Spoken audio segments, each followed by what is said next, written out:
ஓம் சாந்தி 22/11/2024 காலை முரளி. ஓம் சாந்தி. பாப்தாதா மதுவன். சிவத்தந்தைய பிரம்மா தந்தையோட அவதரிச்சு நமக்காக ஆசிரியராகி பாடம் எடுக்க வந்திருக்கிறாரு. நம்மளாம் இறைமானவர்கள். ஆத்மா அபிமானி நிலையிலிருந்து மிக கவனமா இந்த முரளியை கேட்கலாம். பாபா சொல்றாங்க, இனிமையான குழந்தைகளே, பாபாவின் ஸ்ரீமத் படி நடப்பதுதான் பாபாவுக்கு மரியாதை கொடுப்பதாகும். இப்ப பாபா வந்திருக்காரு, பிரம்மா உடல்ல அவதரிச்சு வந்திருக்கிறது சிவன் தான். அவர் உயர்ந்த வழி காட்டுறாரு, அதான் ஸ்ரீமத்து. நம்ம இது வரைக்கும் மன வழி பிற வழியில நடந்துட்டு வந்தோம் 2500 வருஷம். அது எல்லாமே நம்ம இறங்கு மார்க்கத்துலதான் வந்தோம். அதனால இப்ப உயர்றதுக்காக நமக்கு வழி காட்டுறாரு. அவர் உயர்ந்த வழியை காட்டும் போது அவரோட வழியில நம்ம நடக்கிறது தான் அவருக்கு மரியாதை கொடுக்கறதுன்னு சொல்றாரு. மனதின் வழிபடி நடப்பவர்கள் அவமரியாதை செய்கின்றனர் சொல்லி பாபா சொல்றாரு.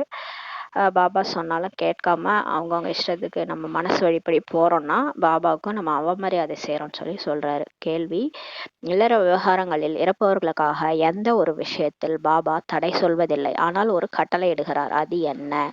இப்ப இல்லறத்துல இருந்து வராங்கல்ல, சென்டர்ல சரண்டர் ஆனவங்க சில பேர் இருக்காங்க. அவங்க அங்கேயே பாபாக்காக அப்படியே அர்ப்பணிச்சுறாங்க வாழ்க்கைய. சிலர் வீட்டுல இருந்து வராங்க, வீட்டையும் பார்த்துக்கிட்டு சென்டருக்கும் வராங்க, சேவை செய்யறாங்க.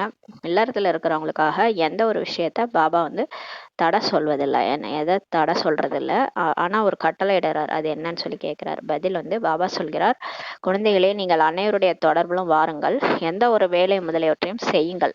தொடர்பில் வர வேண்டியதா இருக்குது இல்லையா? எல்லாரையும் நம்ம உறவினர்கள் எல்லாம் சந்திக்க வேண்டியிருக்கும், வேலைக்கு போக வேண்டியது இருக்கும், 4 பேரை சந்திக்க வேண்டியதா இருக்கும். அதனால நீங்க வண்ண ஆடைகள் அணிய வேண்டி இருக்கிறது என்றால் அணிந்து கொள்ளுங்கள் சொல்றாரு.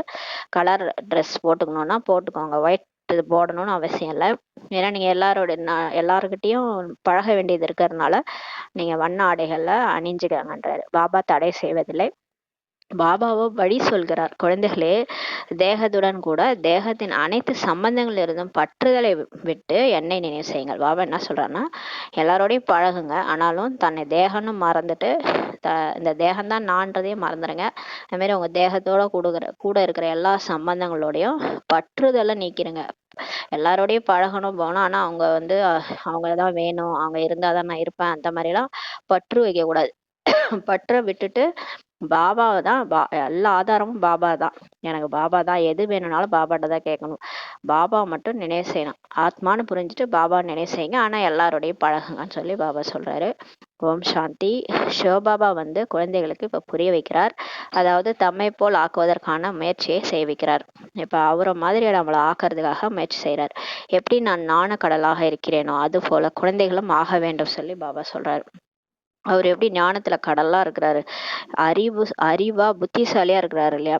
எல்லாமே அவருக்கு தெரியும், உலக அறிவு, அதையும் தாண்டின ஞானம் எல்லாமே அவருக்கு இருக்கு இல்லையா? அது மாதிரி நம்மளே ஆக்க விரும்புறாரு. இதையோ இனிமையான குழந்தைகள் அறிவார்கள், அனைவரும் ஒரே மாதிரி ஆக மாட்டார்கள். பாபா சொல்றாரு, எல்லாரும் ஒரே மாதிரி இருக்க மாட்டாங்க, முயற்சியோ ஒவ்வொருவரும் அவருடையதை தான் செய்ய வேண்டும் சொல்லி சொல்றாரு. இப்ப நம்ம வாழைப்பழத்தை எடுத்து நம்ம வாயில தான் வைக்க முடியும், முழுங்கிறது அவங்கவுங்க வேலை தானே. அப்ப முயற்சி அவங்கவுங்க தான் செய்யணும்னு சொல்றாரு. பாபா சொல்லி கொடுக்குற பாட்டு ஆசிரியராகி நல்லது கெட்டது சொல்றாரு, ஆனா அதை ஃபாலோ பண்றது நம்ம கையிலன்னு சொல்லிட்டாரு. பள்ளிக்கூடத்தில் மாணவர்களோ அநேகர் படிக்கின்றனர். இப்ப ஸ்கூல்ல நிறைய பேர் படிக்கிறாங்க, ஆனாலும் எல்லாரும் ஒரே மாதிரி பாசித்தானர் ஆக மாட்டாங்க இல்லையா? பிறகும் கூட ஆசிரியர் முயற்சி செய்யதானே வைக்கிறாங்க. எல்லாரும் ஃபர்ஸ்ட் ரேங்க் எடுக்க மாட்டாங்க இல்லையா? அவங்க வரிசைக்கிரமா தான் இருப்பாங்க.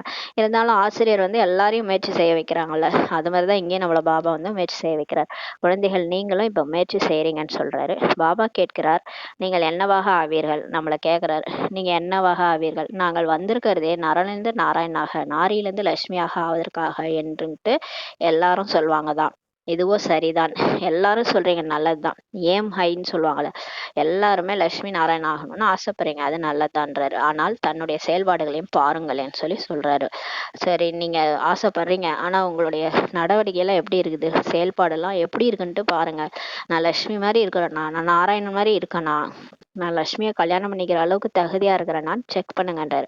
பாபாவும் உயர்ந்தவர்லயும் உயர்ந்தவர், ஆசிரியராகவும் இருக்கிறாரு, குருவாகவும் நமக்கு இருக்கிறாரு. இந்த தந்தையை யாருமே அறிந்திருக்கவில்லை சொல்லி பாபா சொல்றாரு. கடவுளை யாருமே உலகத்துல தெரிஞ்சுக்கல. அவர் எப்படி இருக்கிறாரு, எந்த ரூபத்துல இருக்கிறாரு தெரியல.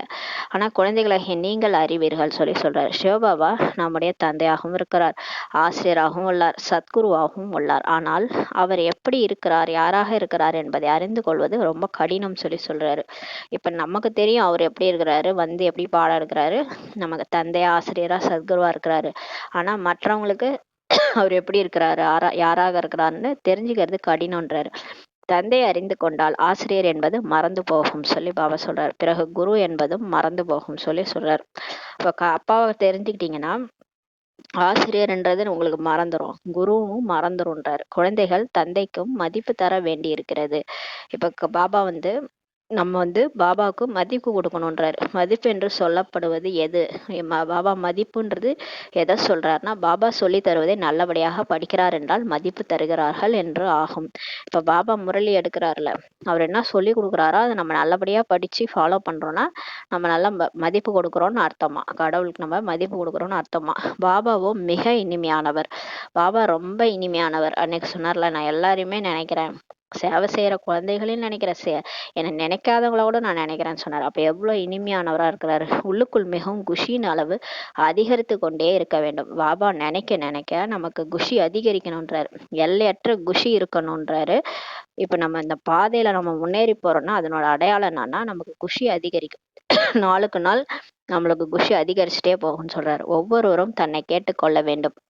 பாபா சொல்றாரு, ஒவ்வொருவரும் நீங்களே உங்களை கேட்டுக்கோங்க, எனக்கு அந்த மாதிரி குஷி உள்ளதா, நமக்கு அது போன்ற குஷி உள்ளதா. இப்ப பாபா வந்து உங்க மனசாட்சியை கேளுங்க, நான் அந்த மாதிரி குஷியா இருக்கிறேன்னா எனக்கு கடவுளே கிடைச்சிட்டாரு, என்னை கொண்டு போய் சொர்க்கத்துல உட்கார வைக்க போறாரு, அப்படின்னா எவ்வளவு ஒரு குஷி இருக்கணும். அந்த மாதிரி உங்க மனசுக்குள்ள குஷி இருக்குதா?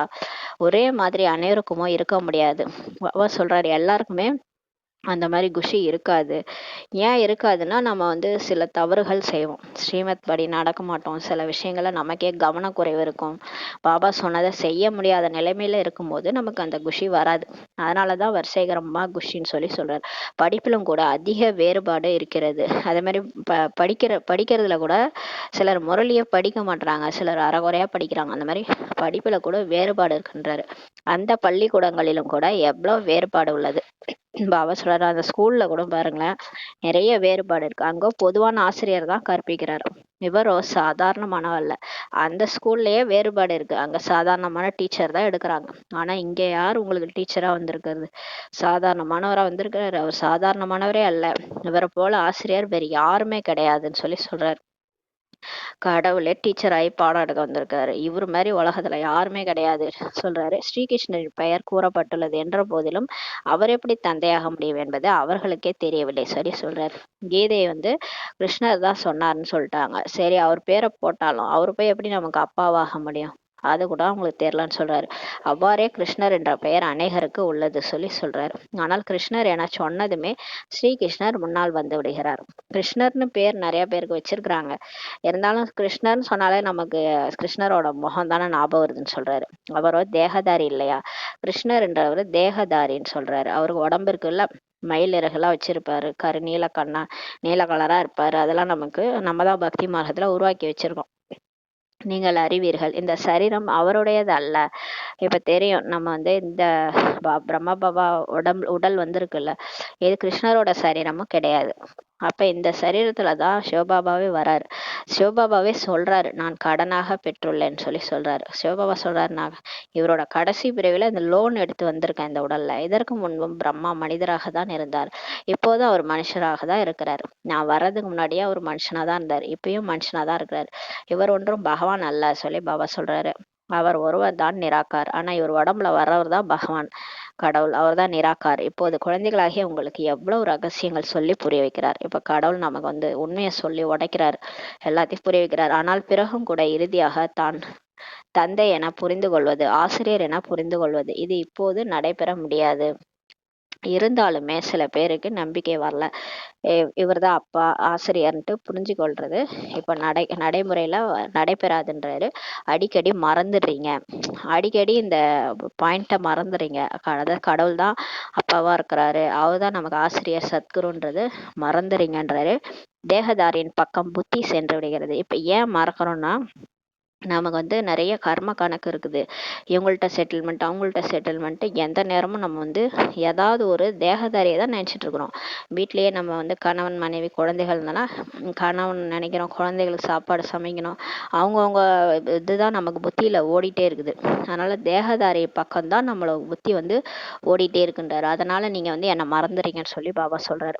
இறுதியில் தந்தையாக, ஆசிரியராக, சத்குருவாக உள்ளார்ன்ற நிச்சயம் வந்து புத்தியில் இப்போது இல்லை சொல்லி சொல்றாரு. அது கடைசியா தான் வரும்ன்றாரு. கடவுளே வந்துட்டாரு, எனக்கு பாடம் எடுக்கிறாரு, அதுன்றது ரொம்ப கடைசியில உங்களுக்கு ஊர்ஜிதமாயிடும், நிச்சயம் வந்துடும். ஆனா இப்போ புத்தியில இல்லைன்றாரு. இப்போதும் மறந்து போகின்றனர். இப்ப எல்லாருமே, ஏன்னா இப்பதானே வந்து எடுத்த உடனே எல்லாருக்கும் அப்படியே ஒரு புதுசான விஷயம் ஒண்ணு வருதுன்னா எடுத்த உடனே மைண்ட்ல ஸ்டோர் ஆயிடாது இல்லையா? அது அப்படியே போக போக அதை பழக பழக அப்புறம் ரொம்ப ஈஸியாயிடும் நமக்கு. அந்த மாதிரி பாபா இப்போ நம்மள இப்பதான் படிக்க வைக்கிறாரு. இதை நல்லா நம்ம ப்ராக்டிஸ் பண்ண கடைசியா நமக்கு பாபா நினைவு தான் புத்தியில இருக்கும். அதனால இப்போ வந்து மறந்துடுறாங்கன்றாரு. மாணவர்கள் எப்போதாவது ஆசிரியர் மறந்து போவார்களா என்ன? பாபா கேட்குறாரு. இப்போ ஒரு கிளாஸ்ல டீச்சர் இருக்காங்கன்னா இந்த டீச்சர் ஸ்டூடெண்ட்ஸ் மறப்பாங்களா? மறக்க மாட்டாங்களா? எனக்கு இந்த டீச்சர், சயின்ஸ் டீச்சரு, ஏதாவது வயசானா கூட அவங்களோட சயின்ஸ் டீச்சர் மறக்க மாட்டாங்க, மேக்ஸ் டீச்சரை மறக்க மாட்டாங்க, அந்த அளவுக்கு ஞாபகம் வச்சிருப்பாங்க. பள்ளி விடுதியில் ஹாஸ்டல் இருக்கும் மாணவர்களோ ஒருபோதும் மறக்க மாட்டார்கள். இன்னும் வந்து ஹாஸ்டல்ல பார்த்தீங்கன்னா பள்ளி விடுதியில் இருக்க மாணவர்கள் ஒருபோதும் எந்த டீச்சரையும் மறக்க மாட்டாங்க. விடுதியில் இருக்கும் மாணவர்களுக்கும் பக்காவாக இருக்கும் இல்லையா? அவங்களுக்கு பக்காவா இருக்கும். இங்கோ அந்த பக்கா நிச்சயம் கூட இல்லை. பாபா தான் கஷ்டப்பட்டுக்கிறாரு. அந்த மாதிரி என் மேல ஒரு நம்பிக்கை கூட இல்லை உங்களுக்கு, பக்கா நிச்சயம் கூட இல்லைன்றாரு. நம்பர்வார் புருஷார்த்தத்தின் அனுசாரம் விடுதியில் அமர்ந்திருக்கிறாங்க என்றால் நிச்சயமாக மாணவர்கள் தான் இல்லையா அவங்க எல்லாம். ஆனால் இந்த பக்கா நிச்சயமே இல்லை சொல்லி சொல்றாரு. அனைவரும் இப்ப வந்து பாபா அவங்கவுங்கள உட்கார வச்சிருக்கிறாரு. சென்டர் ஒன்று திறந்து நம்பர்வார் புருஷார்த்தத்தின் அனுசாரம் வச்சிருக்கிறாரு. இருந்தாலும் அவங்க ஸ்டூடெண்ட்ஸ் தானே, இருந்தாலும் இந்த பக்கா நிச்சயம் இல்லைன்றாரு. அனைவரும் அவரவர் புருஷார்த்தத்தின் அனுசாரம் பதவி பெறுவார்கள் என்பது அவர்களுக்கு தெரியும். அந்த படிப்பிலும் பிறகும் கூட யாராவது வக்கீல் ஆகுறாங்க, இன்ஜினியர் ஆகுறாங்க, டாக்டர் ஆகுறாங்க. இப்போ ஸ்கூலுக்கும் நமக்கும் வந்து அவர் கம்பேர் பண்றாரு.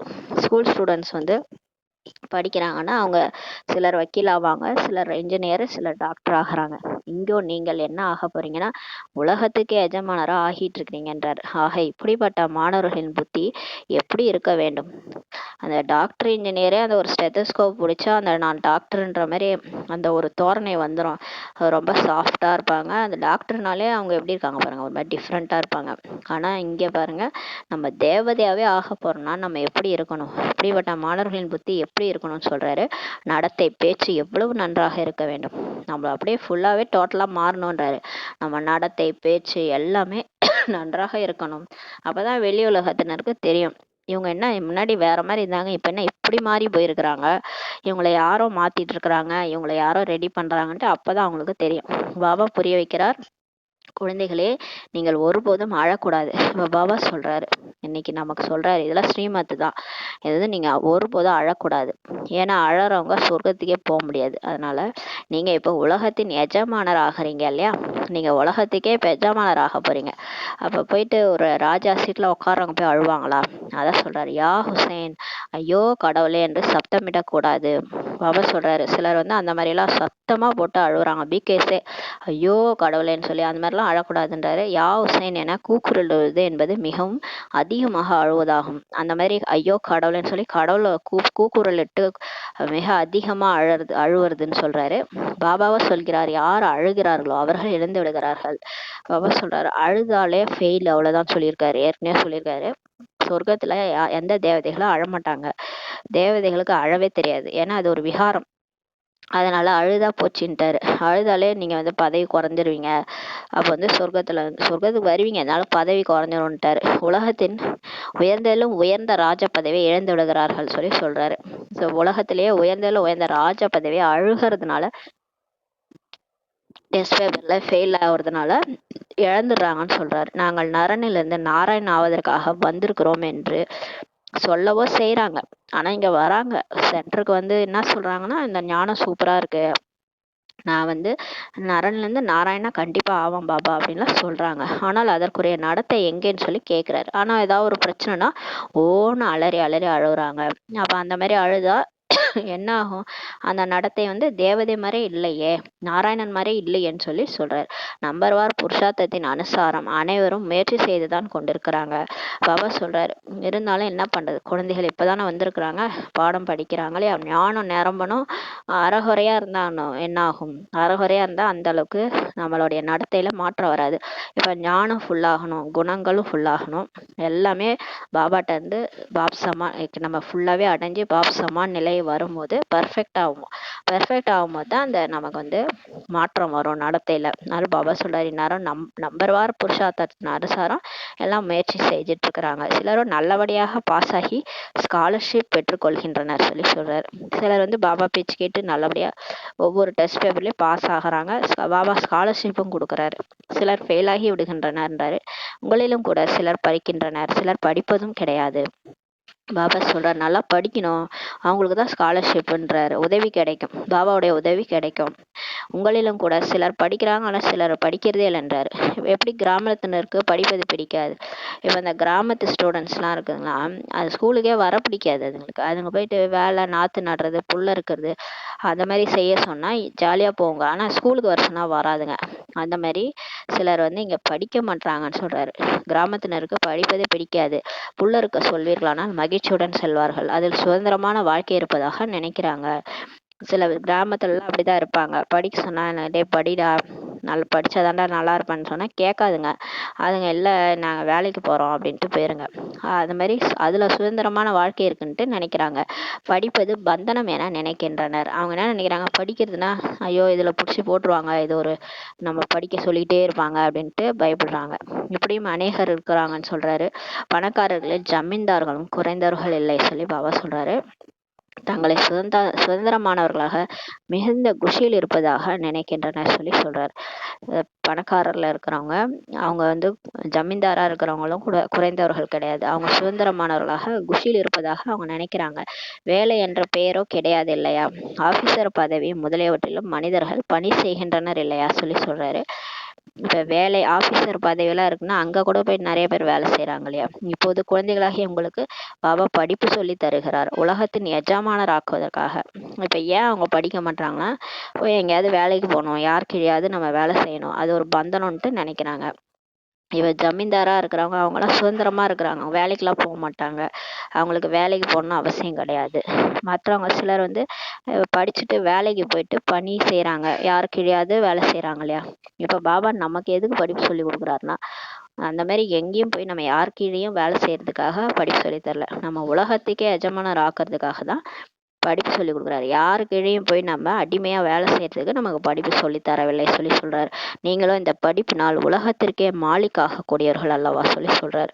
பாபா சொல்லி கொடுக்குற இந்த படிப்பின் மூலமா நம்ம உலகத்துக்கே ராஜாவாக போறோன்றாரு, மிக உயர்ந்த பதவி ஆகின்றது சொல்லி பாபா சொல்றாரு. நீங்களோ உலகத்திற்கு எஜமானர், முற்றிலும் சுதந்திரமாக ஆகிவிடுகின்றீர்கள் சொல்லி சொல்றாரு. ரொம்ப பாருங்க, அவங்க ஏதோ ஒரு ஜமீன்தார், ஏதோ ஒரு ஏரியாவுக்கு தான் ஜமீன்தாரா இருப்பாங்க, அவங்களே சுதந்திரமா இருக்கும்போது நீங்க உலகத்துக்கே எஜமானரா ஆக போறீங்க, அப்ப எவ்வளவு சுதந்திரமா ஆகிறீங்கன்னு சொல்லி சொல்றாரு. விஷயம் எவ்வளவு ஈஸியானதுன்றாரு. ஒரே படிப்பு தான், இதன் மூலம் நீங்க இவ்வளவு உயர்ந்த மகாராஜா மகாராணியா ஆகிறீங்கன்னு சொல்லி சொல்றாரு. இந்த ஒரே 4 பக்கம் முரளி தான் எல்லாரும் படிக்கிறாங்க, இதன் மூலமா தான் நீங்க உயர்ந்த பதவி அடைறீங்கன்றாரு. அதுவும் தூய்மையானவர்களாக ஆகுறீங்க. நீங்களும் கூட சொல்றீங்க, எந்த தர்மத்தை சேர்ந்தவராயினும் வந்து படிக்கலாம்ட்டு நம்ம சொல்றோம். இந்த படிப்பு மிகவும் உயர்ந்தது என புரிந்து கொள்வார்கள். போக போக பாருங்களேன், எல்லாருமே வருவாங்க, எல்லாருமே இந்த படிப்பு உயர்ந்ததுன்னு புரிஞ்சுக்குவாங்க. உலகத்தின் எஜமானர் ஆகிறீர்கள் சொல்லி பாபா சொல்றாரு. இதை பாபா தான் கற்பிக்கிறார். இதை சொல்லி கொடுக்குறவர் யாரு, கடவுளே வந்து சொல்லி கொடுக்குறாரு. உங்களுக்கு புத்தி இப்போது எவ்வளவு விசாலமாக ஆகியிருக்கிறது. நம்ம படிக்க படிக்க நம்ம புத்தி நமக்கே தெரியல மாற்றம் ஏற்பட்டிருக்குது. நம்ம முன்னெல்லாம் வேற மாதிரி குறுகிய புத்தியா இருக்கும், நம்ம வீடு நம்ம குடும்பம் அப்படின்னு. இப்ப பாத்தீங்கன்னா உலகமே நம்ம குடும்பம், எல்லாரும் நம்மவங்க அப்படின்னு தோணுது. அந்த மாதிரி விசாலமா ஆகியிருக்கின்றாரு. எல்லைக்குட்பட்ட புத்தியிலேருந்து எல்லையற்ற புத்தியில இப்ப வந்திருக்கிறீங்க. நம்பர்வார் புருஷார்த்தத்தின் அனுசாரம் தான் அந்த மாதிரி ஆயிட்டு இருக்குன்னு சொல்றாரு. நாம் அனைவரும் மற்றவர்கள் உலகத்தின் எஜமானர் ஆக்க வேண்டும் என்பதில் எவ்வளவு குஷி இருக்கிறது. நம்ம எல்லாருக்குமே பாருங்களேன், நம்ம மட்டுமா படிக்கிறோம், எல்லாருக்கும் இதை சொல்லி கொடுக்கணும்னு தான் நினைக்கிறோம். அப்ப எல்லாரும் உலகத்தின் எஜமானர் ஆகணும்ட்டு தான் நமக்கு பிடிக்குது, அதுலதான் எவ்வளவு குஷி இருக்குது. உண்மையில் பணியாளராக இருப்பது என்பது அங்கேயும் இருக்கிறது. ஆனா பாபா சொல்றாரு, உண்மையிலுமே சொர்க்கத்துல கூட பணியாளர்கள் இருக்கிறாங்க, அதாவது தாசன் தாசிகள் வேலைக்காரங்கள்லாம் இருக்கிறாங்க. ஆனாலும் அவங்களும் வந்து நான் இந்த உலகத்துக்கே எஜமான் அந்த ஒரு எண்ணத்துல தான் இருப்பாங்க. ஏன்னா அங்க யாருமே அந்த ஒரு அடிமைத்தனம்லாம் இருக்காது. ஏன்னா அந்த அளவுக்கு லட்சுமி நாராயணனோட ராஜ்யம் வந்து அவ்வளோ சுகமா இருக்கும். அவங்க யாரையுமே வந்து அடிமையா பார்க்க மாட்டாங்க. எல்லாரையுமே தேவதை எல்லாருமே அங்க ஒரே மாதிரி தான் இருப்பாங்கல்ல. கிருஷ்ணர் எப்படி இருக்காரோ அதே மாதிரி தான் வேலைக்காரங்களும் இருப்பாங்க. அழகா இருப்பாங்க. அதே மாதிரி எந்த ஒரு குறைவும் இருக்காது யாருக்குமே. எல்லாருக்குமே எல்லாமே கிடைக்கும். லட்சுமி நாராயணன் அவங்க பிரஜைகளை கூட குழந்தைகள் மாதிரி பார்த்துக்குவாங்க. அதனால அங்க எந்த ஒரு வேறுபாடும் இருக்காது. தாசன் தாசிகள் வேலையாட்கள் முதலானவர்களும் வேண்டும் தானே, அதனால இருப்பாங்கன்றார். படித்தவர்கள் முன்பு படிக்காதவர்கள் தலை வணங்கி நிற்பார்கள். இப்போ சாதாரணமாக சொல்லுவோம்ல, டேய் படிடா, படிக்கலைன்னா போய் யாருக்கிட்டையாவது தலை வணங்கி நிற்கணுன்ட்டு. படித்தவங்க முன்னாடி படிக்காதவங்க தலை வணங்கி நிற்கணுன்றாரு. அதனால் பாபா சொல்கிறார், இப்போ பாபா நமக்கு சொல்கிறாரு, நீங்கள் போய் அங்கே ராஜா ராணி ஆகணுமா, இல்லை பிரஜை ஆக போகிறீங்களா, இல்லை வேலைக்காரன் ஆக போகிறீங்களா, சொர்க்கத்துக்கு போகிறதே போகிறீங்க, நீங்கள் நல்ல பதவியாக போகணும் இல்லையா, அப்போ நல்லபடியாக படிப்பீர்களானால் நீங்கள் இது போல் தேவதைகளாக ஆக முடியும், நாங்கள் இது போல் ஆவோம் என்று சொல்ல முடியுன்றாரு. சொல்லவும் செய்கிறாங்க, ஆனால் படிக்கவில்லை என்றால் என்னவாக ஆவார்கள். சிலர் அப்படியே சொல்லுவாங்க, நான் வந்து தேவதையாக போகிறேன், கடவுளே சொல்லிட்டாரு, எனக்கு வந்து பூஜைக்குரிய சிலை இருக்கு அப்படின்லாம் சொல்லுவாங்க. பாபா சொல்றாரு, எல்லாம் சொல்றாங்க, ஆனா படிக்கலைன்னா என்னவாக ஆவார்கள். முரளி படிக்கிறதே இல்லை, பாபா சொன்னதே தானே சொல்றாருன்ட்டு அந்த முரளியில இம்பார்ட்டன்ஸ் கொடுக்கறது இல்லை சொல்றாரு. அது டெய்லி புது புது விஷயம் நான் சொல்றேன்னு சொல்றாரு. படிப்பதில்லை என்றால் பிறகு தந்தையை இவ்வளவு மரியாதையுடன் நினைவு செய்வதில்லை. இப்போ முரளி படிச்சாதான் நமக்கே ஒரு அவேர்னஸ் வருது. பாபா திட்டுறாரு, ஐயோ நம்ம நினைக்கிறது இல்லை, நம்ம ஒழுங்கா நினைக்கணும்ட்டு. அதான் சொல்றாரு, முரளியே படிக்கலைன்னா அவ்வளோ மரியாதையோட என்ன நினைக்கிறதும் இல்லைன்னு சொல்லி சொல்றாரு. பாபா சொல்கிறார், நீங்கள் எவ்வளவு நினைவு செய்கிறீர்களோ அவ்வளவு உங்கள் பாவங்கள் விநாசமாகும் சொல்றாரு. நீங்க எந்த அளவுக்கு என்ன நினைக்கிறீங்களோ அந்த அளவுக்கு உங்க பாவம் அழிஞ்சிரும்ன்றாரு. பாபா நீங்கள் எப்படி வழி நடத்துகிறீர்களோ அவ்வாறே நடப்போம் என்று சொல்றாங்க. குழந்தைகள் சொல்றாங்க. பாபாவும் வழிமுறையை இவர் மூலமாக தான், பிரம்மா பாபா மூலமாக தான் தருவார் இல்லையா. இப்ப பிரம்மா பாபா வாய் மூலமா தான் சிவபாபா பேசிட்டு இருக்காரு. அப்ப சிவபாபா யார் மூலமா சொல்லுவாரு, பிரம்மா பாபா மூலமா தானே சொல்லுவாரு. ஆனா இந்த பிரம்மா பாபா சொல்றதை யாரும் கேட்க போறது இல்லை. ஏன்னா அவர் மனுஷரார், இவ்வளவு நாள் அவர் கூட எல்லாரும் பழகிட்டு சாதாரணமா பேசிட்டு இருந்தாங்களே, அதனால அவர் சொல்றதை கேட்க மாட்டாங்க. ஆனா பாபா சொல்றாரு, நான் இவர் மூலமா தான் நான் சொல்றேன் இல்லையா, ஆனால் இவருடைய அறிவுரையும் கூட பெற்றுக்கொள்வதில்லை, பிரம்மா பாபாவுடைய அட்வைஸையும் பெற்றுக்கொள்வதில்லை சொல்லி சொல்றாரு. இதெல்லாம் ஸ்ரீமத், இப்படியெல்லாம் செய்யாதீங்க அப்படின்னு சொன்னா கேட்கறது இல்லைன்னு சொல்லி பாபா சொல்றாரு. ஸ்ரீமத் சொல்லுவார் இல்லையா, இப்போ பிரம்மா பாபா மூலமா தான் சிவபாபா சொல்றாரு. ஆனா வந்து அலட்சியப்படுத்துறாங்கன்றாரு. பிறகும் பழைய மட்டமான வழிமுறைப்படி தான் நடக்கின்றன சொல்லி சொல்றாரு. இருந்தாலும் பழையபடியே அந்த மூடத்தனமான வழிமுறைப்படி தான் நடக்கிறாங்கன்னு சொல்லி சொல்றாரு. அதாவது பாபா என்ன சொல்றாரோ அதை கேட்காம மற்றதெல்லாம் செய்யறாங்க. சிவபாபா இந்த ரதத்தின் மூலம் வழிமுறை தருகிறார் என்று பார்க்கவும் செய்யறாங்க, தெரியுது. அதாவது பாபா வந்து பிரம்மா பாபா உடல்ல தான் வந்திருக்கிறாரு, வந்து இவர் மூலமா நமக்கு வழிமுறை சொல்றாரு அப்படின்றதும் தெரியுது. பிறகும் கூட தங்கள் வழிப்படியே நடக்கின்றனர் சொல்லி சொல்றாரு. பாருங்களா, சிவபாபா சொல்றாரு, பிறகும் கூட அவங்க மன வழிபடி அவங்க பழையபடி எப்படி இருந்தாங்க அதே மாதிரி நடக்கிறாங்கன்றாரு. எதை பைசா பெறாத சோழி போன்ற வழிமுறை என்று சொல்கின்றனரே அந்த வழிபடி நடக்கிறாங்கன்னு சொல்லி சொல்றாரு. அதாவது எதெல்லாம் நம்ம இப்போ அந்த கலியுக வாழ்க்கையில நம்ம கடைபிடிச்சோம் இல்லையா, அதெல்லாம் பைசா பெறாத சோழி போன்ற வழிமுறை. அதை வந்து அதைபடி நடக்கிறோம், அந்தபடி நடக்கிறதுனால தான் நம்ம என்ன ஆயிடுது, ராவண வழிபடி போயிடுறோன்றார். ராவண வழிபடி நடந்து நடந்து இச்சமயம் சோழி போல ஆகிவிட்டுள்ளனர். இப்போ நம்ம அந்த வழிபடி நடந்து என்ன ஆச்சு, நம்ம உடலையும் வருத்திக்கிட்டு மனசையும் வருத்திக்கிட்டு அப்படிதானே ஆனோம். இப்போ பாபா வழி சொல்றாருன்னா அதெல்லாம் கொஞ்சம் மாத்திக்கணும்னு சொல்லி சொல்றாரு.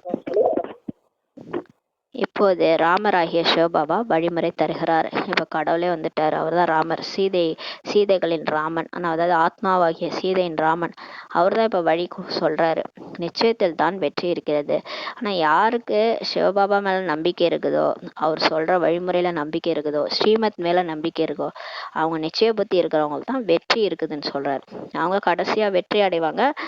அவங்க வந்து உலகத்தையே வென்று, மாயை வென்ற உலகை வென்ற எஜமானனா ஆயிடுவாங்க. இதில் ஒருபோதும் நஷ்டம் ஏற்படாதுன்றார். கண்டிப்பா எழுதி வச்சுக்கோங்க, ஸ்ரீமத் படி நீங்க நடக்கிறீங்கன்னா உங்களுக்கு ஒருபோதும் நஷ்டமே வராதுன்றாரு. நஷ்டத்தையும் பாபா லாபமாக மாற்றி விடுவார். நஷ்டமே வந்தா கூட பாபா அதை லாபமா மாத்திருவேன்னு சொல்றாரு. இந்த அளவுக்கு கேரண்டி யார் கொடுக்க முடியும்? கடவுளே வந்து சொல்றாரு, உங்க வாழ்க்கையில எந்த ஒரு பிரச்சனையும் நடக்காது, நான் கேரண்டின்றாரு, நஷ்டமே வராதுன்றாரு. அப்படியே நஷ்டம் ஏற்பட்டாலும் அதை லாபமா மாத்திருவேன்றாரு. ஆனா நீங்க என்ன செய்யணும்? நீங்க என்னுடைய வழிபடி நடக்கணும். ஸ்ரீமத் படி நடந்தாதான் நான் வந்து உங்களுக்கு நஷ்டம் ஏற்படாதுன்றாரு. ஆனால் அது நிச்சய புத்தி உள்ளவர்களுக்கு தான் சொல்றாரு பாருங்க.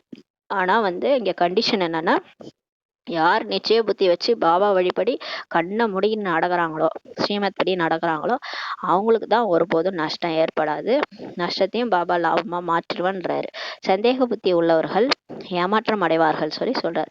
யாருக்கெல்லாம் இது பாபா தானா, இது கடவுள் தானா அப்படின்லாம் சந்தேகம் இருக்கும்.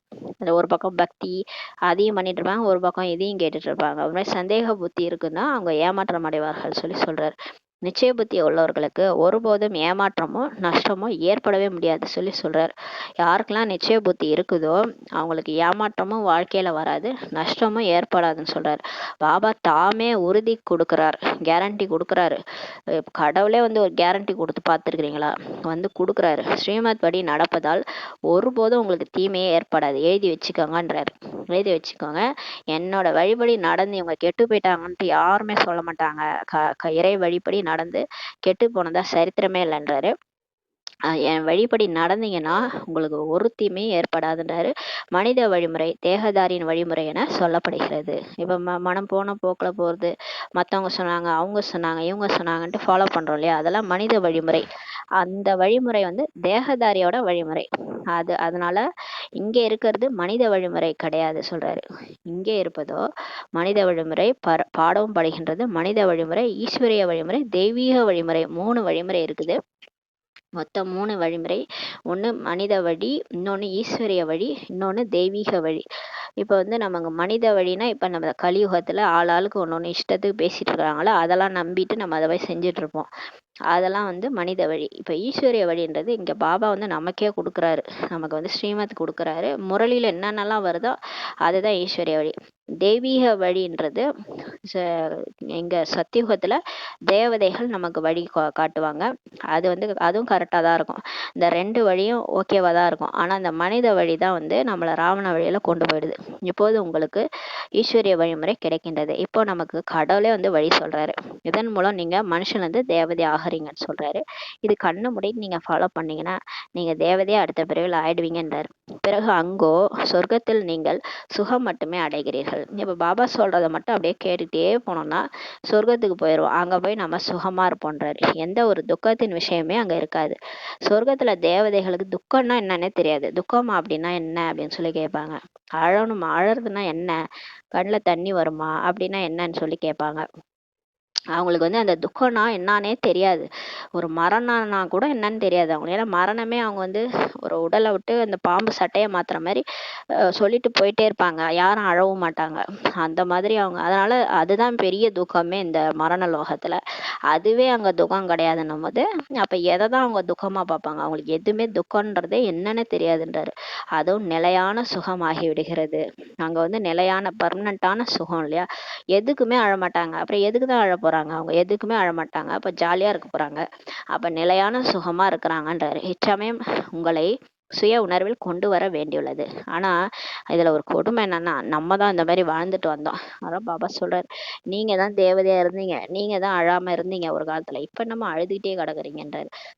இந்த சமயம் உங்களை சுய உணர்வுல கொண்டு வர வேண்டியிருக்குன்னு சொல்லி சொல்றாரு. இப்ப நாங்க உங்க சுய உணர்வுல நான் தான் அது அப்படின்னு கொண்டு வர வேண்டியதா இருக்குன்றாரு. இந்த கோமா ஸ்டேஜுக்கு போயிட்டீங்க. கோமா பேஷண்ட்டுக்கு சொல்லி சொல்லி சொல்லுவாங்கல்ல, நீதான்ப்பா அது, நீதான்ப்பா, அந்த மாதிரி நம்மளை வந்து பழைய நினைவெல்லாம் கொண்டு வராரு. வருங்காலத்தின் உணர்வு இப்ப வருகின்றதுன்றாரு. வந்துருச்சா பாருங்க, சத்தியோகத்துல உணர்வு வந்துருச்சா, நான் தான் அங்க தேவதையா இருந்தேன், அந்த உணர்வுலாம் வருதான்னு சொல்லி கேட்கிறாரு. முரளி படிக்க படிக்க அப்படியே உள்ள இருக்கிற ஆத்மால இருக்கிற ஆழ் மனசு தூண்டப்படும். ஆழ் மனசுல இருக்கிறதெல்லாம் அப்படியே பாபா கொண்டு வருவாரு. இது அப்படியே நம்ம பாபாவை நினைக்க நினைக்க டோட்டலா நமக்கு வருங்காலத்தினுடைய உணர்வு வந்துடும். நான் அன்னைக்கு சொன்னார்ல, உங்களுக்கு விநாசனோட காட்சிகள்லாம் கிடைக்க ஆரம்பிச்சிடும், அப்புறம் நீங்களே எல்லாருக்கும் சொல்லுவீங்க, முயற்சி பண்ணுங்க முயற்சி பண்ணுங்கன்ட்டு நீங்களே சொல்லுவீங்கன்னு சொன்னார். இப்போது இது புருஷோத்தம சங்கமேகன்றார், இதில் தான் ஸ்ரீமத்தே கிடைக்கின்றது. இப்போ நீங்கள் உங்களுக்கு ஞாபகம் இருக்கா, இது புருஷோத்தம சங்கமேகம், கலியுகத்துக்கும் சத்தியுகத்துக்கும் நடுவில் தான் கடவுளே வராரு. அங்கே தான் வந்து ஆத்மா வந்து உத்தமமாகிற சங்கமேகம் அது.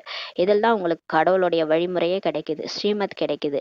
பாபா சொல்கிறார், நான் கல்பமாக கல்பத்தின் சங்கமேகத்துல தான் வர, அதை நீங்கள் தான் அறிவீர்கள், அவருடைய வழிபடி நீங்க செல்கிறீங்கன்னு சொல்றாரு. பாபா சொல்கிறார், குழந்தைகளை இல்லறத்தில் வேண்டுமானா இருங்க, நீங்க ஆடை முதலியவற்றை மாற்றுங்கள் என்று யார் சொல்கிறார்கள்? எதை வேண்டுமானாலும் அணிந்து கொள்ளுங்கள். பாபா சொல்றார், நீங்க எது வேணாலும் உடுத்திக்கோங்க, கலர் ஆடை வேணுமா உடுத்திக்கோங்க, அநேகருடன் தொடர்பில் வர வேண்டி இருக்கிறது, எல்லாரோடையும் வரணும் இல்லையா? அப்போ ஒயிட் ட்ரெஸ் போட்டு போனால் எல்லாம் நம்மளை ஒரு மாதிரியா பார்ப்பாங்க. இப்போ சென்ட்ரலில் சரண்டர் ஆனோன்னா பிரச்சனை இல்லை, அவங்க வந்து போட்டுக்கிறாங்க. ஏன்னா அவங்க வந்து அம்மா அந்த காலத்துலேயே அவங்க ஒயிட் கலர் ட்ரெஸ் தான் போட்டிருந்தாங்க. அதுக்கப்புறம் பிரம்மா பாபா யாரோ வந்து சொல்லும் போது நகையெல்லாம் கூட போட்டிருந்தாங்க. அப்போ பிரம்மா பாபா வந்து ஏதோ யார்கிட்டயோ சொல்லும் போது, எங்களோட குழந்தைகளுக்கு இந்த நகையெல்லாம் பிடிக்காது அப்படின்னு சொல்லியிருக்காரு.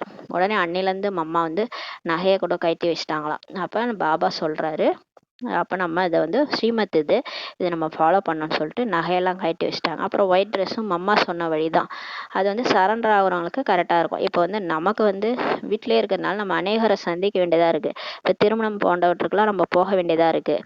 அங்கே போகும்போது ஒயிட் ட்ரெஸ்ஸை போட்டு நம்ம போக முடியாது. அதனால பாபா சொல்கிறாரு, வண்ண ஆடைகளுக்கு தடை விதிக்கலை, நீங்கள் போங்க, ஆனால் வந்து ஒரே ஒரு குறிக்கோள் தான் நீங்கள் வச்சுக்கோங்க, ஆத்மான்னு புரிஞ்சுட்டு பாபாவை நினைங்க, போகிற இடத்துலலாம் பாபாவோட அறிமுகம் கொடுங்கன்னு தான் பாபா சொல்கிறாரு. எந்த ஆடை வேண்டுமானாலும் அணிந்து கொள்ளுங்கள், இதனுடன் எந்த தொடர்புமே கிடையாது. இப்போ ட்ரெஸ்ஸை மாற்றுறதுனால அப்படியே நீங்கள் தேவதை ஆகிட போகிறீங்களா என்ன? பாபா சொல்கிறார், ட்ரெஸ் மாற்றுறது இந்த ஸ்தூலமாக எதை செய்யறதும் ஒன்றும் வந்து மாற்றம் ஏற்படாது. நம்ம இங்கே வந்து உள் உணர்வை மாற்றணும். நான் தான் தேவதை, உள் உணர்வு, நம்மளுடைய எண்ணம், இதை தான் மாற்றணும், புத்தியை மாற்றணும், மனசு புத்தியை மாற்றணும். அதை விட்டுட்டு இந்த ட்ரெஸ்ஸை மாற்றுறது, ஒயிட் ட்ரெஸ் போட்டுட்டா உடனே நம்ம வந்து பிரம்மகுமாரி அப்படின்லாம் ஆயிடாது. நம்ம மனசு மாறுதா, அதுதான் முக்கியம். அதான் சொல்றாரு பாபா, உங்க மனசை மாத்திக்காங்க. நீங்க கலர் ட்ரெஸ்ஸே போட்டிருந்தாலும் பரவாயில்ல, பாபாவை புத்தி மூலமா நினைக்கிறீங்களா, அதுதான் பெரிய விஷயம்னு சொல்றாரு. பாபா சொல்கிறார், தேகத்துடன் கூட தேகத்தின் அனைத்து சம்பந்தங்களையும் விட்டுடுங்கன்னு சொல்லி பாபா சொல்றாரு.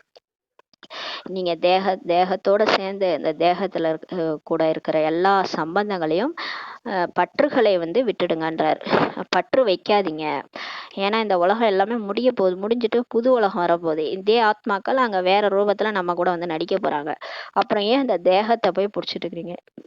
நீங்க வந்து நடிச்சிட்டு இருக்கீங்களா, அவங்களாம் ஆத்மாக்கள், உங்க கூட இருக்கிறவங்களாம் ஆத்மாக்கள், அவங்கெல்லாம் அந்த உடல்ல டெம்பரரியா தான் இருக்கிறாங்க. நம்மளே இந்த உடல்ல டெம்பரரியா இருக்கும்போது அப்ப எல்லாரும் நம்ம கூட இருக்கிறவங்களும் டெம்பரரியா தானே அந்த உடல்ல இருக்கிறாங்க. அப்ப அந்த உடலை போய் பிடிச்சிட்டு என்ன பண்ண போறீங்க?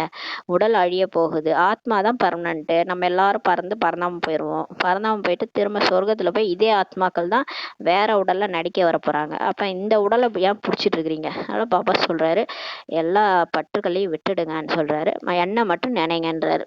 தேக சம்பந்தப்பட்ட எல்லா விஷயத்தையும் மறந்துட்டு ஆத்மான்னு புரிஞ்சுக்கிட்டு பரமாத்மாவை நினைங்க. மற்றபடி அனைத்தையும் அணிந்து கொள்ளுங்கள், தன்னை ஆத்மா என்று மட்டும் உணர்ந்து பாபாவை நினைவு செய்யுங்கள், இதை பக்காவாக நிச்சயம் செய்யுங்கள் சொல்றாரு. இதையும் நீங்க அறிவீர்கள், ஆத்மா தான் பதீதமாக ஆகுது, தூய்மையற்றவனாக ஆகுது, தூய்மையாவும் ஆகுது. மகாத்மாவையும் கூட மகான் ஆத்மா தான் சொல்லுவாங்க.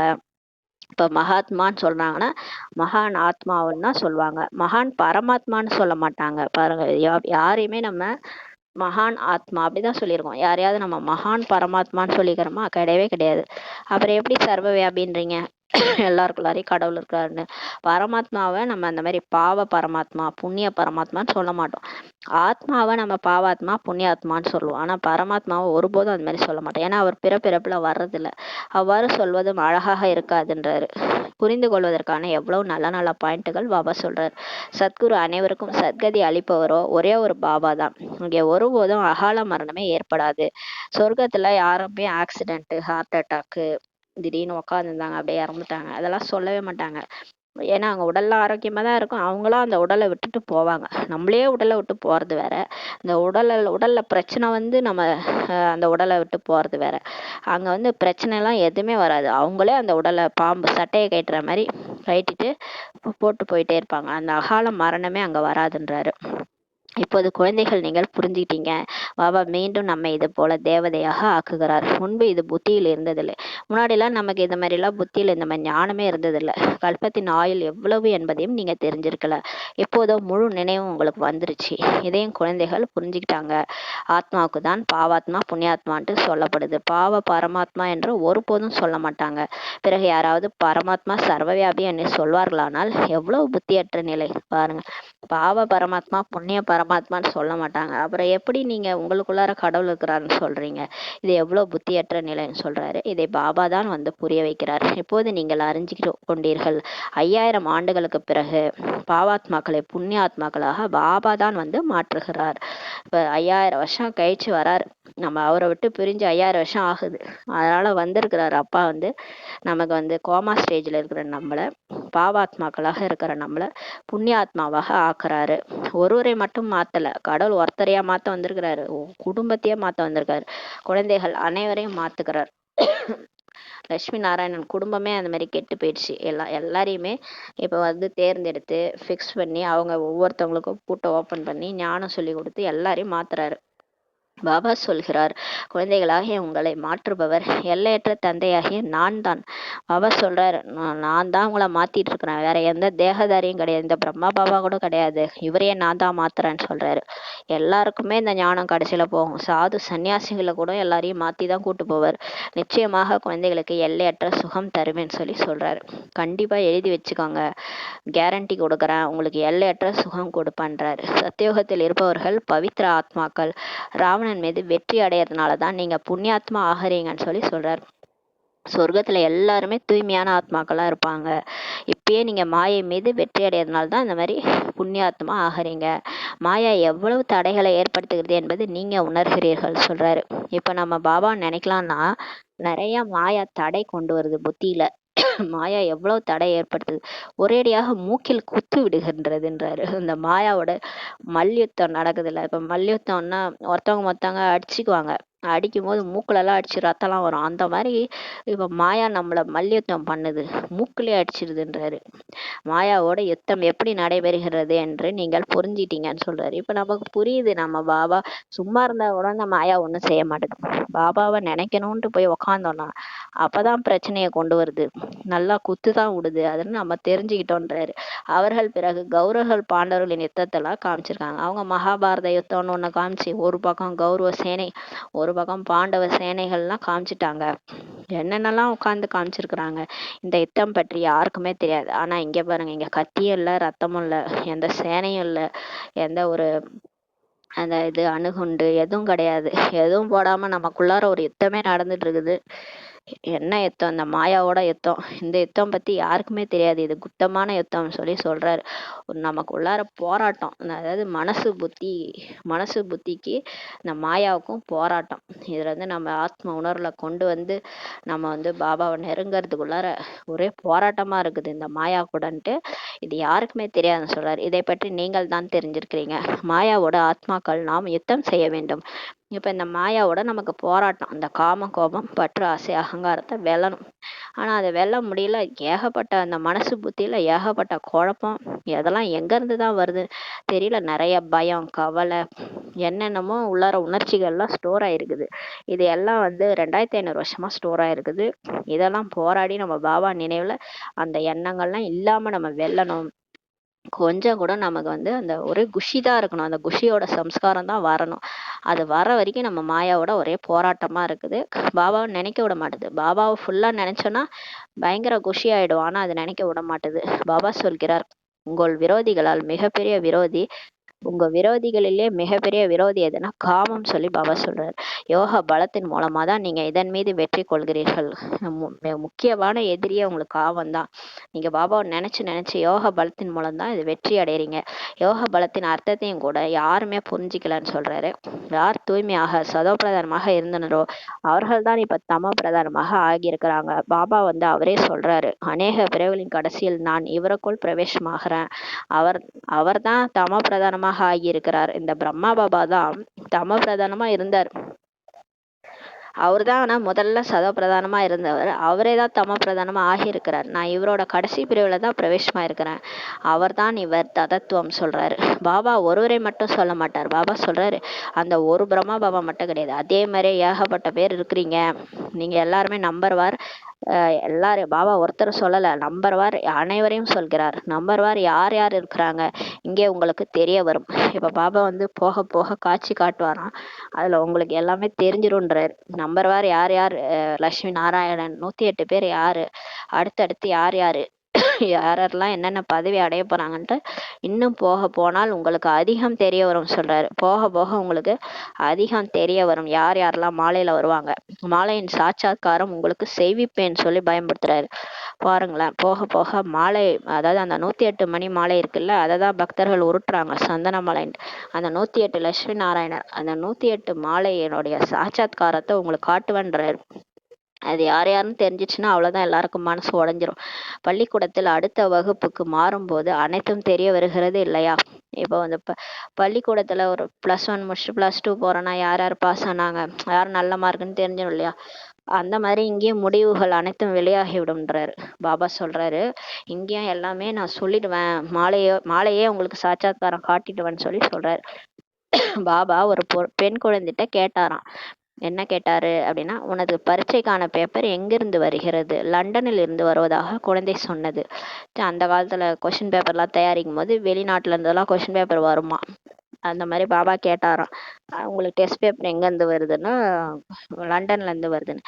பாபா இப்ப நம்மள கேக்குறாரு, இப்போது உங்களுக்கு பேப்பர் எங்கிருந்து வெளிவரும்? நம்ம கேக்குறாரு, நமக்கு டெஸ்ட் பேப்பர் தினம் தினம் மாயா கிட்ட இருந்து டெஸ்ட் பேப்பர் வருதுல்ல, இந்த முரளி படிக்கும்போது இந்த முரளியில இருந்து தான் நமக்கு டெஸ்ட் பேப்பர் வரும். அதுக்கு சம்பந்தப்பட்ட டெஸ்ட் பேப்பரே வரும். அது எங்க இருந்து வரும்னு சொல்லி பாபா கேக்குறாரு. மேலிருந்து வருமா. பாபா பாருங்க, மேல இருந்து நமக்கு டெஸ்ட் பேப்பர் கொடுக்குறாரு. உங்கள் பேப்பர் மேலே இருந்து வரும்னு சொல்றாரு. அது நம்ம பாஸ் ஆகிறோமா இல்லையான்றத பாப்பாரு பழகுது. அவரே அமுச்சு விட்டுட்டு அந்த மாயாவை அமுச்சு விட்டுட்டு அது நம்ம பாஸ் ஆகிறோமா இல்லையான்ட்டு செக் பண்ணுவார் போல இருக்குது. இதை வச்சுதான் நமக்கு மார்க் போடுறாரு போல இருக்குது. இதெல்லாம் மேல இருந்து வரும்ன்றாரு. அனைத்து சாட்சாத்காரங்களும் பார்ப்பீர்கள் சொல்றாரு. கடைசியா எல்லா காட்சியும் பார்ப்பீங்க. எவ்வளவு அற்புதமான படிப்பு இதுன்னு சொல்றாரு. பாருங்க, இந்த மாதிரி யாராவது ஒரு படிப்பு சொல்லி கொடுப்பாங்களா? தினம் தினம் டெஸ்ட் பேப்பர் டெய்லி படிப்போம், உடனே அன்னைக்கே டெஸ்ட் பேப்பர் விட்டு கொஸ்டின், அதாவது டெஸ்ட் பேப்பர், அந்த டெஸ்ட்ல பாஸ் ஆகிறோமா இல்லையான்னு வேற செக் பண்ணுவாரு. அதையும் வேற காட்சியா காட்டுவாராம். கடைசியா யார் படிப்பிக்கிறார் என்பது யாருக்குமே தெரியாது. இப்ப யார் வந்து நமக்கு சொல்லி கொடுக்குறாங்கன்றது யாருக்குமே தெரியாதுன்னு சொல்றாரு. கிருஷ்ண பகவான் வாக்கு என சொல்லி விடுகின்றனர். அவங்க என்ன சொல்றாங்க, கீதையை சொல்லி கொடுத்தது கிருஷ்ணர் சொல்லிட்டாங்க. படிப்பில் அனைவருமே நம்பர்வார் தான் சொல்றாரு. ஆக குஷியும் நம்பர்வார் தான் இருக்கும். இப்ப பிரம்மா பாபாவுக்கு கையிலே பிடிக்க முடியாத அளவு குஷி இருந்தது. அவ்வளோ அவர் வெளியில காட்டிக்கலனாலும் உள்ளுக்குள்ளார அவ்வளோ குஷி இருந்தது. ஏன்னா அவர் தானே நம்பர் 1 கிருஷ்ணர். அவருக்கு தெரிஞ்சு போச்சு, ஆஹா எல்லாத்தையும் விட்டுட்டாருல்ல, எல்லாத்தையும் அவ்வளோ நிச்சய புத்தி, எல்லாத்தையும் விட்டுட்டு இனிமே இதெல்லாம் சோழி பின்னாடி போகக்கூடாது, நம்ம எல்லாத்தையும் விட்டுடலான்ட்டு சொத்து கித்து எல்லாத்தையும் கொண்டு வந்து ட்ரஸ்ட்ல போட்டுட்டு அவர் மாட்டும் முயற்சி புருஷார்த்தம் 350 பேரை ரெடி பண்ணாரு. அப்படியே கிளாஸ் எடுக்க ஆரம்பிச்சாரு. அந்த மாதிரி அவரும் புருஷார்த்தம் பண்ணிட்டே இருந்தாரு. அப்ப அவ்வளவு குஷி அவருக்கு இருந்தது. அது நம்பர்வாரா தான் இருக்கும்னு சொல்லி சொல்றாரு. அப்ப முதல் கிருஷ்ணருக்கு எவ்வளவு குஷி இருந்திருக்கும். அப்ப போக போக மத்தவங்களுக்கு எல்லாம் அந்த குஷி வந்து கொஞ்சம் கொஞ்சம் குறையுதுன்றாரு. அதிந்திய சுகம் என்றால் என்னவென்று கோபியரிடம் கேளுங்கள் என்ற பாடல் கடைசி நேரத்தின் விஷயம் சொல்றாரு. இந்த அதீந்திரிய சுகம் இருக்கு இல்லையா, இது வந்து கிருஷ்ணர் வந்து புல்லாங்குழல் வாசிப்பாராம். அப்ப வந்து அந்த கோபியர்கள் வந்து அப்படியே மயங்கிருவாங்களாம். பசுமைக்க வந்தவங்க இவரு புல்லாங்குழல் இசைக்கிறதுலயே மயங்கி போய் நிப்பாங்களாம்.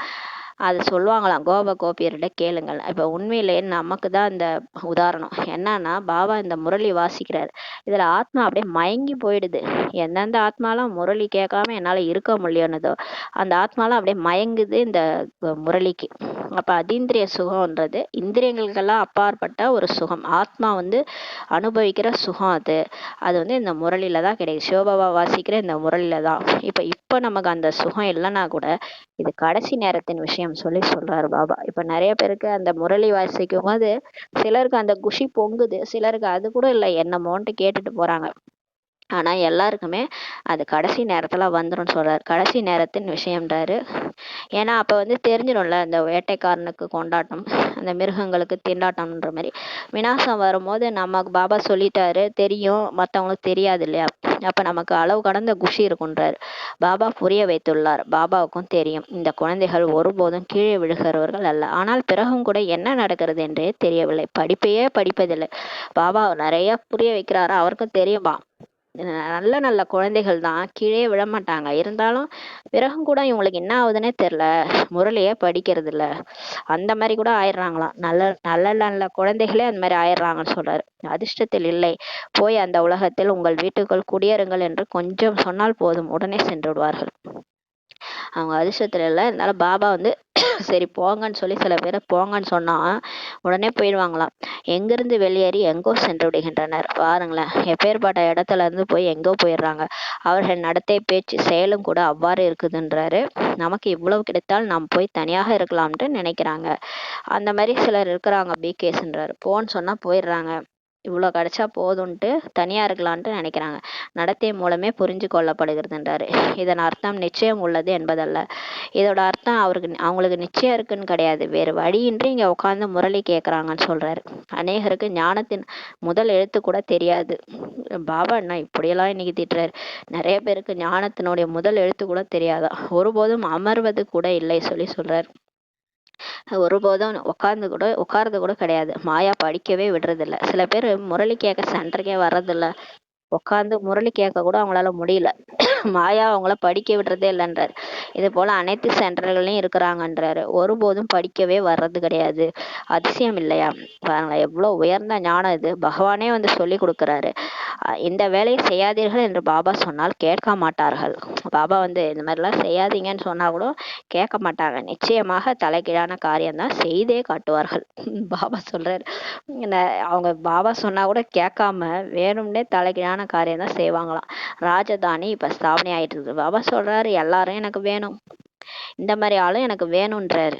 அன்னைக்குதான் சொன்னார்ல, சண்டிகா தேவி கூட கூட கோயில் இருக்குதுன்ட்டு. அந்த மாதிரி நம்ம வந்து ராஜதானியில வேலைக்காரர்களும் வேணும், பிரஜைகளும் வேணும், எல்லாருமே வேணும். ராஜா ராணிக்கு பணியாளர்களும் வேணும். அதனால இந்த மாதிரி ஆட்களும் வேணும்ன்றாரு. அதிலோ பலவிதமானவர்களும் வேண்டும் இல்லையான்னு சொல்லி சொல்றாரு. மேலிருந்து தொடங்கி கீழே வரை அனைவரும் உருவாகிறார்கள் சொல்லி சொல்றாரு. இப்ப எல்லாருமே உருவாயிட்டு இருக்காங்க. ராஜா ராணி, எல்லா வேலைக்காரர்கள், பிரஜைகள் எல்லாருமே இப்ப உருவாகிறாங்கன்றார். பதவிகளில் வேறுபாடோ இருக்கும் இல்லையா? இங்கேயும் நம்பர்வார் பதவிகள் தான் இருக்கின்றன. வேறுபாடு என்னன்னு சொல்லி சொல்றார். பாபா சொல்றார், இங்க பதவிகள்ல கண்டிப்பா வேறுபாடு இருக்கும் இல்லையா? இங்கே கூட அப்படிதான், நம்பர்வார் பதவி தான் இருக்குது. அங்கே ஆயுள் அதிகம் இருக்கும், மேலும் சுகம் இருக்கும். சொர்க்கத்துல ஆயுளும் 150 வயசு இருக்கும், சுகமாவும் இருப்பாங்க. இங்க ஆயுளும் கம்மி, 40 வயசு 30 வயசுல அறகுறை ஆயுள் மற்றும் துக்கமும் இருக்குது.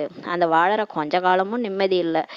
இங்க வந்து கலியுகம் அப்படியே ஆப்போசிட்டா இருக்கு. குழந்தைகளின் புத்தியில் இந்த அற்புதமான விஷயங்கள்லாம் இருக்கின்றன. இந்த டிராமா எப்படி உருவாக்கி இருக்கிறது என்ற விஷயங்கள்லாம் நம்ம புத்தியில இருக்கு. பிறகு கல்பமாக நாம் அதே பாகத்தை தான் நடிப்போம். குழந்தைகளுக்கு தெரியும், நம்ம திரும்ப அடுத்த கல்பமும் வந்து இதே பாகத்தை தான் நடிப்போம். கல்பமாக நடித்து கொண்டே இருப்போம்ன்றது தெரியும். இவ்வளவு மிக சிறிய ஆத்மாக்குள் எவ்வளவு பார்ட் நிரம்பி இருக்குது. அதே தோற்ற அமைப்பு, அதே செயல்பாடு. பாருங்க, நம்ம அடுத்த கல்பமும் இதே மாதிரிதான் நடிக்க போறோம். கடைசியா திரும்ப வந்து இதே பிறவிதான் எடுத்து இதே முறையிலே தான் படிச்சுட்டு உட்காந்துருப்போம், இதே ட்ரெஸ்ல. அதான் சொல்றாரு, இதே தோற்ற அமைப்பு தான் வரும். இந்த சிருஷ்டி சக்கரம் சுற்றி கொண்டே இருக்கிறது. எவ்வளோ ஒரு அதிசயம் பாருங்க. உருவாகி கொண்டிருக்கிற இந்த சக்கரம் பிறகு கூட இதே போலதான் திரும்பவும் நடக்குன்றாரு. சதோ பிரதானமா சதோ ரஜோ தமோவில் திரும்ப வருவாங்க. இதில் குழப்பமடைவதற்கான விஷயமே கிடையாது சொல்லி சொல்றாரு. நல்லது, தன்னை ஆத்மா என்று உணர்கிறீர்களா சொல்லி பாபா கேட்கிறாரு. சரி, இப்போ என்ன நினைச்சிட்டு இருக்கிறீங்க? நீங்க இந்த ஆத்மா தான், நான் ஆத்மா, நெற்றி பூர்வத்துல இருக்கிற ஆத்மான்ட்டு உணர்கிறீங்களான்னு சொல்லி கேட்கிறாரு. ஆத்மாவின் தந்தை தான் சிவபாபா. இதையோ புரிஞ்சுக்கிட்டீங்க இல்லையா? யார் சதோ பிரதானமாக ஆகிறாங்களோ அவர்கள் தான் பிறகு தமோ பிரதானமாக ஆகிறாங்க. பிறகு பாபாவை நினைவு செய்வீர்களானால் மீண்டும் சதோ பிரதானமாக ஆகிடுவீங்கன்றார். இதுவும் நல்லதுதான் இல்லையா? அவ்வளவுதான். இதுவரை மட்டும்தான் உறுதியாக இருக்க நிற்க வைக்க வேண்டும் சொல்றாரு. இதுவரை மட்டும்தான், அதாவது இதை மட்டும் நீங்க உறுதியாக இருக்க நிற்க வைக்க வேண்டும். சொல்லுங்கள், எல்லையற்ற தந்தை இந்த சொர்க்கத்தின் ஆஸ்தியை தருகிறார். அவரே தூய்மையற்றவர்களை தூய்மையாக்குபவர், பதித்த பாவனர். பாபா தான் ஞானம் தருகிறார். இதில் சாஸ்திரங்கள் முதலியவற்றின் விஷயமே கிடையாது சொல்லி சொல்றாரு. இதுல எந்த சாஸ்திரங்கள் எல்லாம் படிக்க வேண்டிய அவசியம் கிடையாது. சாஸ்திரங்கள் ஆரம்பத்தில் எங்கிருந்து வரும் சொல்றாங்க. சாஸ்திரம் எப்ப தோன்றுச்சுன்னா ஆதி காலத்துல இருந்தே தோன்றுச்சு. பாபா சொல்றாரு, சொர்க்கத்துல எல்லாம் சாஸ்திரம் கிடையாது, கோயிலும் கிடையாது, எதுவுமே கிடையாது. ஏதோ ஜனத்தொகை அதிகமாகிவிட்ட பிறகு பின்னாளில் தான் நாம் சாஸ்திரங்களை உருவாக்கியிருக்கிறாங்க. துவாபர ஆரம்பத்துல தான் இந்த சாஸ்திரங்கள்லாம் உருவாக்கியிருக்கிறாங்க. ஜனத்தொகை அதிகமாகிவிட்ட பிறகுதான் இதெல்லாம் உருவாக்கியிருக்காங்க. சத்தியுகத்தில் சாஸ்திரங்களே கிடையாதுன்றாரு. பரம்பரையாகவோ எந்த ஒரு பொருளுமே இருக்காது, பெயர் வடிவமும் மாறிவிடும் சொல்லி சொல்றாரு. இப்ப எந்த ஒரு பொருளுமே ஆதி காலத்துல இருந்துலாம் இருக்காது. ஏன்னா அது அப்படியே ஒரு 1000 வருஷம்னாலே அது வீணா போயிடும்ல. நல்லா யோசிச்சு பார்க்கணும். செல்லரிச்சிடும், ஏதாவது ஆயிடும். அந்த மாதிரி 2500 வருஷத்துக்கு முன்னாடிலாம் சாசனம்லாம் உருவாகலன்றாரு. இப்பதான் உருவாயிருக்கும். அதோட பெயர் வடிவம் கூட மாறிவிடும்ன்றாரு. யாராவது திரும்ப அதை எடுத்து எழுதி வேற புக்கா போட்டுருவாங்க. அதெல்லாம் மாறிடும். அப்படியே ஒருத்தவங்க இப்போ ஒரு ஒரு ஒரு விஷயத்த ஒரு ஆள்கிட்ட சொல்றோம்னா அந்த விஷயம் ஒரு 10 பேர்கிட்ட பாஸ் பண்ணுங்கன்னு சொன்னோம்னா அந்த அந்த முதல் ஆள்கிட்ட நம்ம சொன்ன விஷயம் 10வது ஆள்கிட்ட வேற மாதிரி தான் சேரும். அப்படியே சொன்னதை ஆப்போசிட்டா சொல்லுவாங்க. அதை கூட நம்ம பார்த்துருப்போம். அந்த மாதிரி தான் இந்த சாஸ்திரங்கள் கூட நிறைய பொய் இருக்குன்றார் பாபா. உண்மை கிடையாது. என்ன உண்மையா எழுதுனாங்களோ அதை மாத்தி மாத்தி மாத்தி எழுதிட்டாங்க. அதை உண்மை நினைச்சுக்கிறாங்கன்னு சொல்லி சொல்றாரு. நல்லது. இனிமேலும் இனிமையான தேடி கண்டெடுக்கப்பட்ட செல்ல குழந்தைகளுக்கு தாயும் தந்தையுமாகிய பாப்தாதாவின் அன்பு நினைவுகள் மற்றும் காலை வணக்கம். ஆன்மீக குழந்தைகளுக்கு ஆன்மீக தாய் தந்தை நமஸ்தே. நம் ஆன்மீக குழந்தைகள் ஆன்மீக தாய் தந்தைக்கு நமஸ்தே. தாரணைக்கான முக்கிய சாரம். ஃபர்ஸ்ட் பாயிண்ட், ஒருபோதும் ஹுசைன் என்று கூச்சல் போடக்கூடாது. யா ஹுசைன்ட்டு கூச்சல் போடக்கூடாது. புத்தியில் இருக்க வேண்டும், நான் உலகத்திற்கு எஜமானன் ஆகப் போகிறவர்கள். நம்முடைய நடத்தையும் பேச்சும் மிக நன்றாக இருக்க வேண்டும். ஒருபோதும் அழக்கூடாதுன்னு சொல்லி பாபா சொல்றாங்க. இரண்டாவது பாயிண்ட், நிச்சய புத்தி உள்ளவராகி ஒரு பாபாவின் வழிபடி நடந்து கொண்டே இருக்க வேண்டும். ஒருபோதும் குழப்பம் அடைவதோ மூச்சு திணறி போவதோ கூடாது. நிச்சயத்தில் தான் வெற்றியே இருக்கிறது. இது எல்லாமே டெஸ்ட் பேப்பர்னு புரியணும். வாழ்க்கையில வர்றது எல்லாமே ஆத்மாவுக்கு பாபா கொடுக்குற டெஸ்ட் பேப்பர். ஆத்மா இதுல பாஸ் ஆகுதா இல்லையான்னு செக் பண்ணுவாரு. அந்த உடல் சம்பந்தப்பட்ட உறவினர்கள் இருந்து தான் பிரச்சனையே வரும். அது 5 விகாரம் சம்பந்தப்பட்ட பிரச்சனையா தான் இருக்கும். காமம், கோபம், பற்று, ஆசை, அகங்காரம். இந்த 5ல தான் டெஸ்ட் பேப்பர் வரும். நல்லா பார்த்துக்கணும். இது மாயா. அப்ப மாயானா எட்டர்ந்தே கண்டுபிடிச்சு பாபா நினைக்க ஆரம்பிச்சிடணும். பாபா நினைச்சா வெற்றி அடைஞ்சிடலாம். அதனால ரொம்ப செக் பண்ணுங்க. நாளுக்கு நாள் நமக்கு டெஸ்ட் பேப்பர் மேல இருந்து வருது. நம்ம நிச்சயத்துல குறைக்கிறதுக்காக வருது. அதனால நம்ம கரெக்டா இருக்கணும். அப்ப நிச்சயமா இருக்கிறதுக்கு தான், நிச்சயம் புத்தி இருக்கிறவங்க தான் வெற்றி அடைவாங்கன்றாரு. அதனால் தனது ஒன்றுக்கும் உதவாத வழிமுறையில் நடக்கக்கூடாது. மன வழிபடி நடக்காதீங்க. அந்த ஒன்றுக்கும் உதவாத வழிமுறைப்படி நடந்தனாலதான் இப்படி ஆயிட்டீங்க. அரை கல்பமா வீணா போனது காரணமே நம்ம மனசு போன போகல போனது, மற்றவங்க சொன்ன வழிய கேட்டது, தேகதாரிகள்கிட்ட போய் கேட்டு கேட்டு இதை பண்ணவா அதை பண்ணவான்னு கேட்டுதான் நம்ம வீணா போயிட்டோம். அதனால ஒன்றுக்கும் உதவாத வழிய முறையெல்லாம் விட்டுட்டு இப்ப ஒரு பாபா என்ன சொல்றாரோ அதை மட்டும் கேளுங்கன்னு சொல்லி சொல்றாரு. வரதானம், எந்த ஒரு பிரச்சனையிலும் முற்றுப்புள்ளி வைத்து தன்னை மாற்றிக்கொள்ளக்கூடிய அனைவரின் ஆசீர்வாதத்திற்கும் தகுதியானவர் ஆகுங்கன்ற வரதானம் கொடுக்குறாரு. அனைவருடைய ஆசீர்வாதத்துக்கும் தகுதியானவர் ஆகணும்னா எந்த ஒரு பிரச்சனை வந்தாலும் ஃபுல் ஸ்டாப் வைக்கணும். இல்லைன்னு நினச்சிக்கோங்களேன், நம்ம கமா போட்டுனே போனோம்னா நமக்கும் பிரச்சனை, அவங்களுக்கும் பிரச்சனை, எல்லாருக்கும் பிரச்சனை. அப்போ எல்லார்ட்ட சாபம் தான் வாங்குவோம். அதனால பாபா சொல்றாரு, எந்த ஒரு பிரச்சனை வருதுனால அது டெஸ்ட் பேப்பர்னு புரிஞ்சுட்டு ஃபுல் ஸ்டாப் வச்சிருங்க. வச்சிங்கன்னா உங்களுக்கும் நல்லது, எல்லாருக்கும் நல்லது. அப்புறம் எல்லாரும் மனசுலேருந்தும் ஆசீர்வாதம் வரும். அப்போ எல்லாருடைய ஆசீர்வாதத்துக்கு தகுதியானவர் ஆகுகன்ற வரதானம் கொடுக்குறாரு. எந்த ஒரு பிரச்சனையிலும் முற்றுப்புள்ளி வைப்பதற்கு பிந்து சொரூப தந்தை மற்றும் பிந்து சொரூப ஆத்மா இருவரின் நினைவும் இருக்க வேண்டும். இப்போ ஏதாவது ஒரு பிரச்சனை வருதுன்னா, நான் ஆத்மா, நான் பிந்து, எங்கள் அப்பாவும் ஆத்மா, அவரும் பிந்துன்ட்டு ஞாபகம் வச்சுக்கோங்க. அப்போ கட்டுப்படுத்தும் சக்தி வந்துடும். கட்டுப்படுத்தும் சக்தி இருக்க வேண்டும். எந்த குழந்தை எந்த ஒரு பிரச்சனையின் போதும் தன்னை மாற்றிக்கொண்டு முற்றுப்புள்ளி வைப்பதில் தன்னை அர்ப்பணிக்கிறார்களோ அவர்கள் ஆசீர்வாதம் பெறுவதற்கு தகுதியானவர்களாக ஆகிறாங்க. அப்ப யாரு எந்த ஒரு குழந்தை, பாபாவுடைய குழந்தை ஒரு பிரச்சனை வருதுன்னா பிரச்சனையில தன்னை மாத்திக்கிறாங்களோ, ஃபுல் ஸ்டாப் வச்சுட்டு சரி நான் தான் தவறு, என்கிட்ட தான் பிரச்சனை, சரி நான் மாத்திக்கிறேன் அப்படின்ட்டு நம்ம மாத்திக்கிட்டோம்னா, தன்னை அர்ப்பணிச்சுக்கிட்டோம்னா அவங்களுக்கு தான் ஆசீர்வாதம் கிடைக்குது சொல்றாரு. அவர்கள் தனக்கு தானே ஆசீர்வாதம் கொடுத்துக்கிறாங்க, அதாவது குஷி அடைவார்கள். அவங்க விட்டு கொடுத்து போறாங்களே, விட்டு கொடுத்து போகும்போது அவங்களுக்கு குஷி கிடைக்குது. தந்தையின் மூலமும் அவங்களுக்கு ஆசீர்வாதம் கிடைக்குது. பாபாவும் பார்க்கறாரு மேலேருந்து, பரவாயில்ல இந்த குழந்தை மாறிடுச்சு, விட்டு கொடுக்குது. விட்டு கொடுக்காம பேசிட்டே இருந்தா என்ன ஆகும்? பிரச்சனை அதிகமாயிட்டே போயிருக்கும். அது ஒரு டர்மாயில் மாதிரி, ஒரு பிரச்சனை மாதிரி ஆயிடும். அப்படியே அந்த கோல்டு வார் மாதிரி வந்துகிட்டே இருக்கும். அது தீரவே தீராது. அவங்களுக்கும் நமக்கும் கர்ம கணக்கே முடியாது. அதனால பாபாவும் பார்க்கறாரு, சரி இந்த குழந்தை மாத்திக்கிச்சு பரவாயில்லன்னு ஆசீர்வாதம் கொடுக்குறாரு.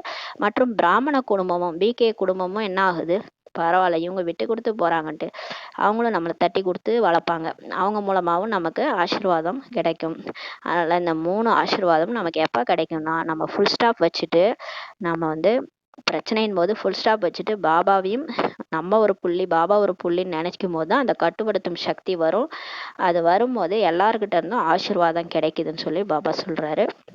ஸ்லோகன்: எந்த சங்கல்பம் செய்தாலும் அதற்கு இடையிடையே உறுதி திடத்தா என்ற முத்திரை குத்தும் போதுதான் வெற்றியாளர் ஆகிவிடுவீர்கள்.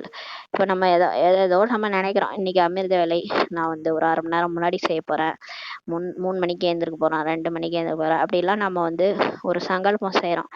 ஆனா அது நடக்கவே மாட்டுது. பாத்தீங்கன்னா அது அன்னைக்கு பார்த்து தூங்கிறோம், அது எப்பயும் போல எழுந்திருக்கிறோம். அதே மாதிரி வேற ஒரு ஸ்ரீமத் ஏதாவது ஒன்று ஃபாலோ பண்றோம் அப்படின்னு நினைச்சீங்கன்னா அதை ஃபாலோ பண்ணவே முடிய மாட்டுது. ஏன் அப்படி ஆகுதுன்னா, நீங்க ஒரு சங்கல்பம் எந்த சங்கல்பம் செஞ்சாலும் அதுக்கு இடையிடையே நீங்க என்ன பண்ணணும், உறுதித்தன்மை, கண்டிப்பா திட சங்கல்பம், விட்டே ஆகுவேன், செஞ்சே ஆகுவேன் அப்படின்ற மாதிரி அந்த திடத்தா வைங்க, முத்திரை குத்துங்க. அப்போதான் உங்களால வெற்றியாளர் ஆக முடியும்னு சொல்லி பாபா சொல்றாங்க. அந்த பக்தியிலலாம் கூட நிறைய பேர் அப்படியே திட சங்கல்பம் வைப்பாங்க. விரதம் இருக்கிறேன்னு சொல்லிட்டு வியாழக்கிழமை விரதம் இருப்பாங்க. டிசம்பர்ல அந்த ஐயப்பன் கோயிலுக்கு மாலை போடுவாங்க. இந்த மாதிரிலாம் அதெல்லாம் திடத்தானாலதான் அந்த விரதம் இருக்கிறாங்க. அத மாதிரியே அந்த திட சங்கல்பத்தை இங்கேயும் கொண்டு வாங்கன்னு சொல்லி சொல்றாரு. அப்பதான் நீங்க வெற்றியாளர் ஆகிடுவீங்கன்னு சொல்லி பாபா சொல்றாங்க.